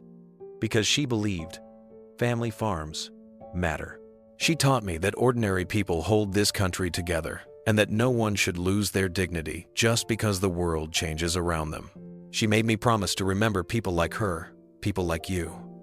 Walter took a slow step into the room, his eyes scanning the diagrams pinned on the walls. There were solar arrays drawn neatly over barns, blueprints for water reclamation tanks, and spreadsheets projecting how much a small farm could save in energy costs each year. He swallowed hard, fighting a swell of pride and discomfort all at once. "You've been building this," Walter murmured, "all because of her." Keanu smiled faintly. "Because of her, yes. And because of you. When I fixed your tractor, I realized the promise had come full circle. I wasn't just keeping my word to Clara, I was keeping it to you too. That's why I want your farm to be the pilot program." Walter stiffened, his shoulders tightening. "Pilot program?" Keanu walked over to one of the desks and pulled up an image of Hayes Farm on the screen. The fields stretched across the map, with digital overlays showing where solar panels could go, how rainwater could be captured and stored, and where cooperative equipment sheds could serve not just Walter, but other farmers nearby. "We'd install everything here first," Keanu explained. "Document it, work out the problems, prove it works, then expand to other farms that need help. Your land could be the model that shows the whole country there's a way forward." Walter shook his head almost immediately. His chest ached at the thought. "No, that's too much. I can't take that kind of charity, Keanu. I've spent my life trying to make do with what I had. If I start accepting all this..." He trailed off, staring at the screens. "It doesn't feel right." Rosie touched his arm gently. "Grandpa, wait. Just think about what this means. This isn't just for us. This could save hundreds of farms like ours. Families who feel the same fear we did when the bank came knocking." But Walter pulled away, his voice strained. "It's not about them right now. It's about me standing here like a beggar, waiting for someone else to swoop in and fix everything.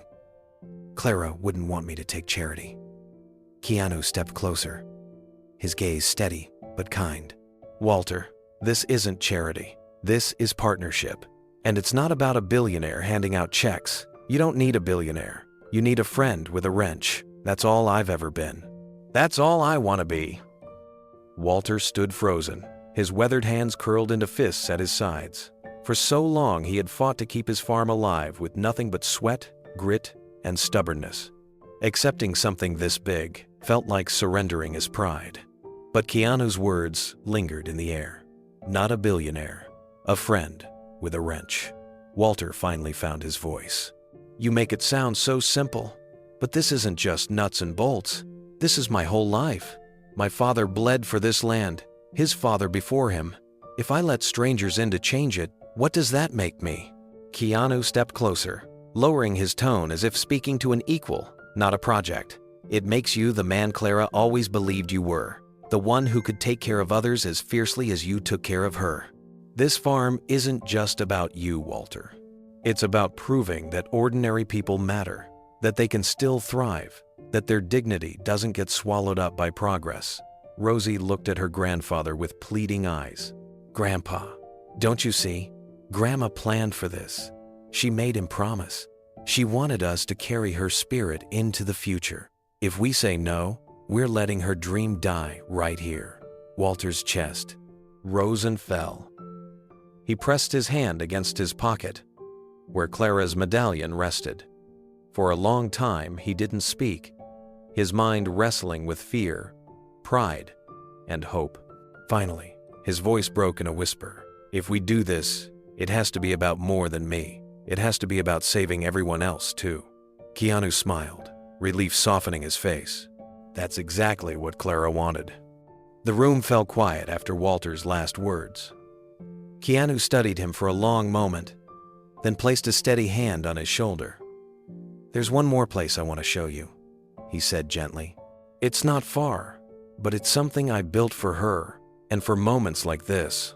Walter frowned, unsure of what Keanu meant, but he followed without protest. Rosie walked alongside them, clutching her grandmother's folded letter to her chest. The three of them left the command center, the hum of computers fading behind, and stepped down a narrow corridor. At the end of the hall was a door with a small brass plaque.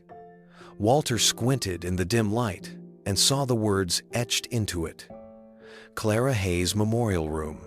His knees weakened, and for a moment he thought he might fall. But Keanu's steady presence beside him gave him the strength to push forward. Keanu unlocked the door, turned the handle, and let them in. The room was softly lit, almost like a chapel. Walter stopped in the doorway, his breath stolen by the sight before him. Along the walls were framed photographs. Clara as a little girl with braids and bright eyes. Clara in her hospital bed smiling despite the pain. Clara standing proudly on the farm with dirt on her hands. Clara holding their son for the first time. Clara in her garden with baskets of tomatoes. Clara on their wedding day. Each moment was frozen in time, preserved with reverence. On one side of the room, Walter saw letters pinned under glass. Some were the very ones Clara had written to Keanu in the hospital. Others were notes she had written to neighbors, to family, to strangers she had quietly helped over the years. Each one a piece of her heart, laid bare for anyone who entered this room to see. In the center of the room stood a small wooden table with 2 chairs. On the table sat a leather-bound book. Keanu gestured toward it. This is where I come when the world gets too heavy. I sit here and I read her words again. I remind myself of why I do what I do. Walter's lips trembled. His hand rose instinctively toward one of the photos. It was Clara, in her 20s, standing in the middle of a wheat field, the sun behind her. The wind had caught her hair, and she was laughing, her eyes alive with joy. Walter touched the frame, as though he could feel her warmth through the glass. She's everywhere in here, he whispered. Keanu nodded. I wanted you to see this, because she never left me, Walter. She's been guiding me all along. And now, I think she's guiding you here too. Rosie moved slowly along the wall, her fingertips brushing the glass frames as she whispered little words to her grandmother's images. When she reached the table in the center, she noticed a small box sitting next to the book. Keanu hesitated, then walked over and picked it up. There's something else, he said quietly. I wasn't sure if I should show you this, but it belongs to you both. He opened the box, and inside was a small flash drive. He looked at Walter and Rosie with solemn eyes. A month before she passed, Clara let me record a message. She said it wasn't for me. Not really. She said it was for you. Walter's heart slammed in his chest. He stumbled into a chair, gripping the armrests tightly. His voice cracked. She left me a message? Keanu placed the flash drive into a small player already set up on the table. The screen on the wall flickered to life, and suddenly, Clara's face appeared. She was in a hospital bed, her cheeks pale, her hair thinner, but her eyes, the same eyes Walter had fallen in love with, still shone with warmth. She looked directly into the camera, and her lips curled into that gentle smile he knew so well. "My dearest Walter," she began, her voice frail but clear. Walter's hand flew to his mouth, and Rosie burst into tears. Keanu stepped back, letting the moment belong to them. On the screen, Clara's voice carried across the quiet room, soft but filled with certainty. "If you are seeing this, it means Keanu kept his promise, and it means, Walter, that you are still here, still fighting. I knew you would be. You've always been stronger than you believed." Walter leaned forward, his eyes locked on the image. His wife's smile cut through the years, reaching him across the distance of death itself. "Rosie, sweetheart," Clara continued, her voice faltering before growing steady again. "If you're here too, know that I am so proud of you. You were always meant to carry our family's light forward. Don't be afraid of the world. Be brave. You have your grandfather's strength and my stubborn heart. That will be enough." Tears rolled down Rosie's cheeks as she whispered, "I love you, Grandma." Clara looked back toward the camera, her expression full of tenderness. "Walter, I made Keanu promise me something years ago. I asked him to remember ordinary people, to stop and help, even when no one was looking. He has done that, again and again. And I asked him, when the time was right, to find you, to make sure you knew you were never alone." Walter's shoulders shook as sobs tore free from him. Hearing her words was like hearing the echo of his own soul. "I loved you with everything I had," Clara finished softly. "And even though I can't be there now, know this, I still love you. I always will. Keep going, Walter. Keep planting kindness. It is the only crop that never fails." The screen faded to black. Walter covered his face with his hands, the weight of grief and love colliding all at once. Rosie wrapped her arms around him, sobbing into his shoulder. Keanu stood nearby, silent, giving them the space to feel everything. At last, Walter looked up, his eyes red but shining. She knew this moment would come. Keanu nodded. "She always saw further than any of us." Walter took a trembling breath, squeezing Rosie's hand. Then, "We'll finish what she will." Started. Together. Walter could hardly speak after leaving the memorial room. The images, the letters, Clara's recorded voice, all of it pressed against his heart like a weight, both unbearable and necessary. By the time Keanu and Rosie led him back to the farmhouse, the sky had darkened into a blanket of stars. He sat down heavily on the porch, his old wooden chair creaking beneath him. Rosie joined him, silent at first, the two of them staring at the night sky. The fields stretched out into the darkness, quiet except for the distant song of crickets. Walter rubbed the worn edge of Clara's medallion between his fingers, as he had done 1,000 times before. But tonight it felt different. Tonight it burned with the decision he had been avoiding. "Grandpa," Rosie said softly, "you've been quiet since we left that room." Walter nodded, "Because I can't stop hearing her voice." She said it plain, "Keep planting kindness." "But I don't know if I'm strong enough to take on something this big. Running the farm is hard enough. Leading some initiative, being the first to try all that technology, letting strangers walk our land, change our ways." His words trailed off as his chest tightened. Rosie leaned against him, resting her head on his shoulder. "Grandma didn't raise us to play it safe. She raised us to do what's right, even when it's hard. You taught me that every time you answered those letters. You told people the truth, even when it hurt. You gave them hope, even when you had none for yourself. That's what this is, Grandpa. It's just letters on a bigger scale.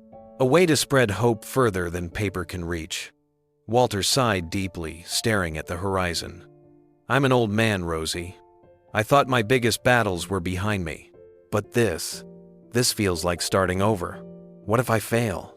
What if people come here, see us stumble, and lose faith instead of gaining it? Rosie's hand found his. Then, we get back up. That's what farmers do, isn't it? Storm wipes out a crop, you plant again. Cattle get sick, you nurse them back to health. We've been knocked down 100 times, and every time, we stood back up. This won't be any different. The night breeze carried the faint smell of cut hay. Walter let it wash over him, a reminder of the land he'd spent his life tending. He remembered Clara's words from the video, her faith in him, her insistence that kindness mattered more than pride. She had seen this moment coming. She had prepared him for it. Rosie tilted her face up to the stars. Grandma used to tell me that every star was like a prayer, a promise hanging in the sky. Do you think she's up there right now, waiting for us to finally keep ours? Walter swallowed hard, his throat tight. I think she's been waiting all along. And I think it's time I stop making excuses. He reached into his pocket and pulled out his old flip phone. The screen glowed faintly in the darkness as he scrolled to Keanu's number. His finger hovered over the button, trembling. Are you ready? Rosie whispered. Walter closed his eyes, hearing Clara's voice in his memory. Keep planting kindness. It's the only crop that never fails. He opened his eyes, firm now, steady. Yes, he said, pressing the call button. The line rang once, twice, then connected. Keanu's voice came warm and calm. Walter, it's late. Are you all right? Walter's voice was rough but clear. Keanu, I've made my decision. Yes, we'll do it. We'll make Hayes Farm the pilot. Not for me, for Clara, for Rosie, for every farmer still fighting to hold on.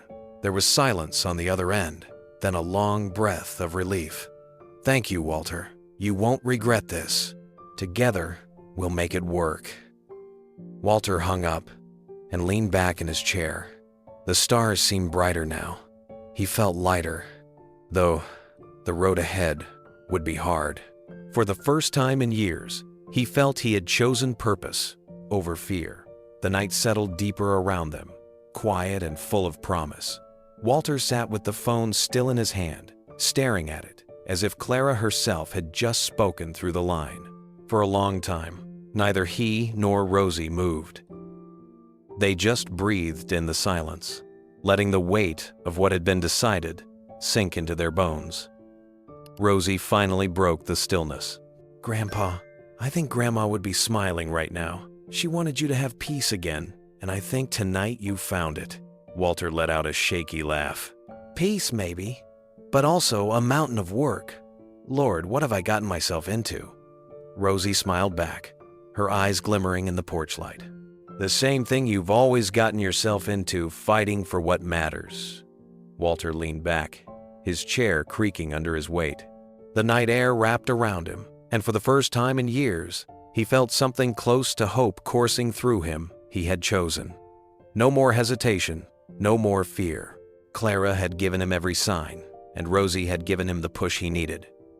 Now, it was done. You know what the hardest part is? Walter said after a pause.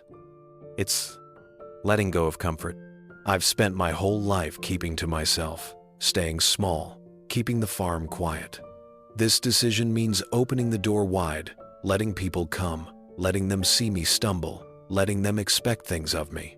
I don't know if I'll like it. Rosie squeezed his arm. Grandpa, people already look to you. They read your letters, they tell their stories because of you. All this does is make your voice louder. And when you get scared, just remember what Grandma said. Kindness isn't about being perfect, it's about showing up. Walter nodded slowly, her words striking deep. He tilted his head back, gazing at the stars. They seemed endless tonight, stretching forever across the Kansas sky. For the first time in years, they didn't feel cold and distant. They felt alive, like Clara was looking, back at him through every one of them. "All right," he said finally, almost to himself. "Purpose over comfort. That's the choice. And I've made it." Rosie leaned against him again, resting her head on his shoulder. Together they sat in the soft night, two generations united by a promise older than either of them could remember. A promise carried from a hospital ward decades ago, through letters, through grief, through kindness, until it reached this porch under the stars. Walter closed his eyes, holding Clara's medallion tight in his hand. He felt ready for what came next, ready to honor her, ready to fight, ready to lead. "Yes," he whispered again, the word rolling steady and sure into the night. Spring brought more than warm winds and rain to Kansas. It brought change. Hayes Farm no longer looked like a family, barely holding on.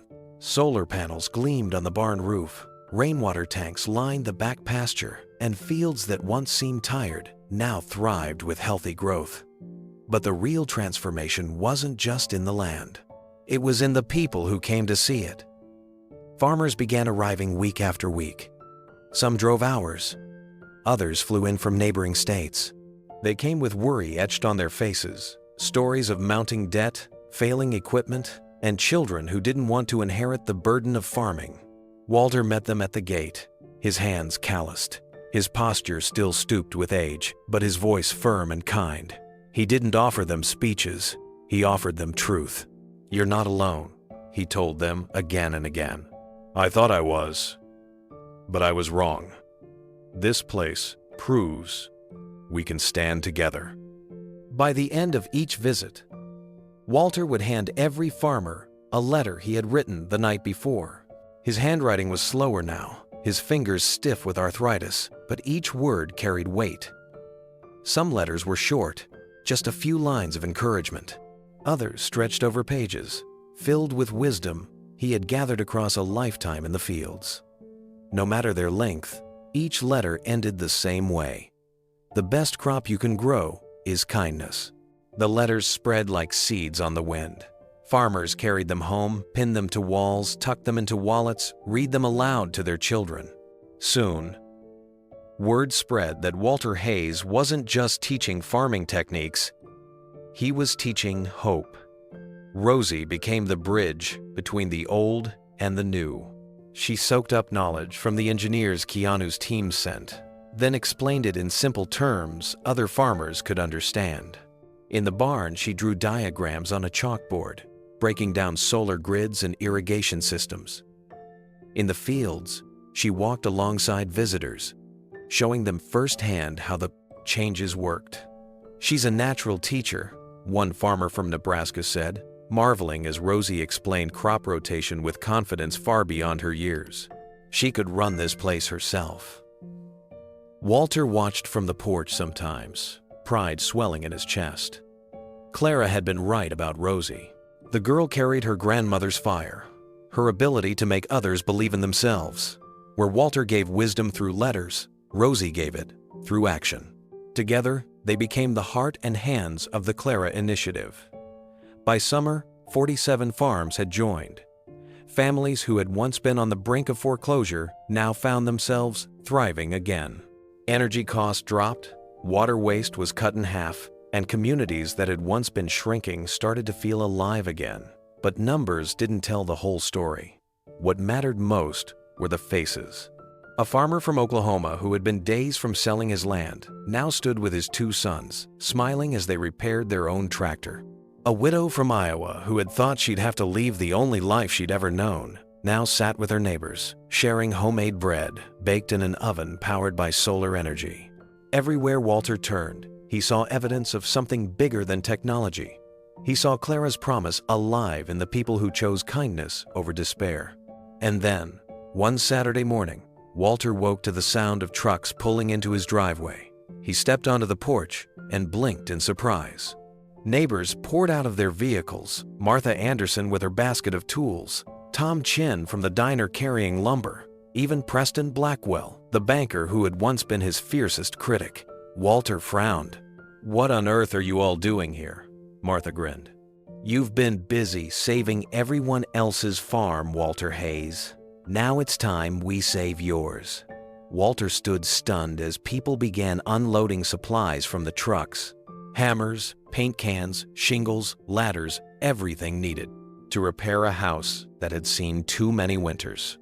For years he had ignored the peeling paint, the sagging porch steps, the leaky roof. He told himself there were always bigger problems to fix. But now, here were his neighbors, refusing to let him put it off any longer. "Martha," he said, shaking his head, "you don't need to waste your Saturday on an old man's house." Martha planted her hands on her hips. "Walter Hayes, don't you dare call this a waste. You've been giving hope to people across the country. The least we can do is give you a roof that doesn't drip on your breakfast."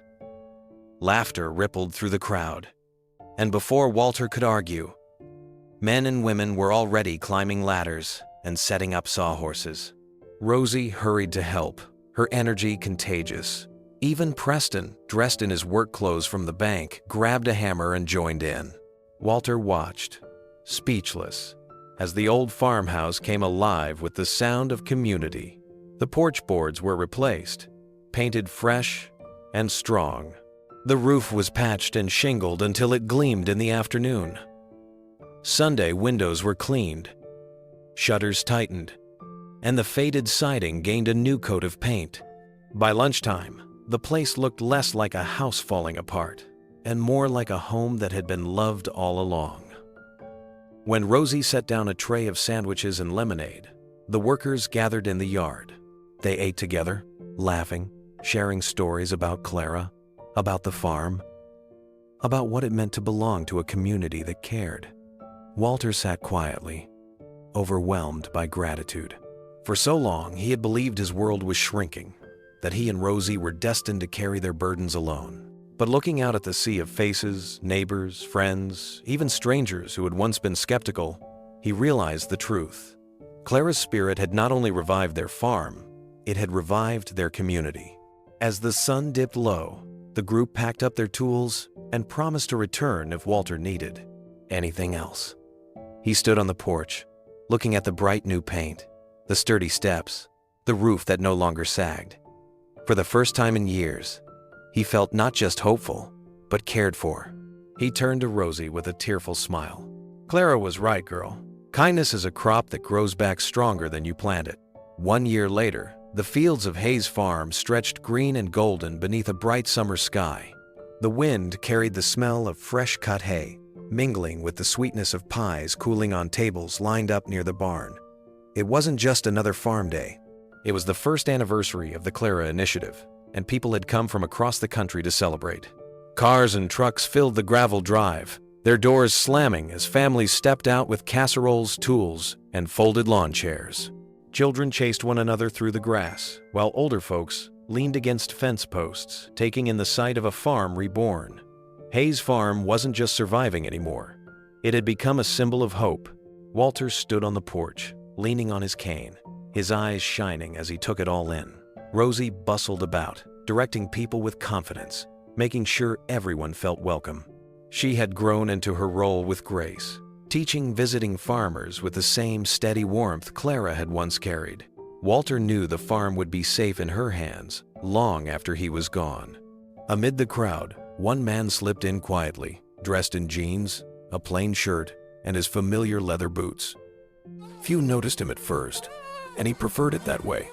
Keanu Reeves greeted old friends with a nod, shook hands with neighbors, and carried crates of water bottles to the refreshment tables without fanfare. He hadn't come to stand in the spotlight. He had come to stand beside them. As the afternoon wore on, speeches were given, laughter rang out, and music drifted from a fiddle someone had brought. Then Rosie called for quiet and gestured toward a wooden sign draped in cloth near the barn doors. She looked at her grandfather, and Walter, his heart pounding, stepped forward.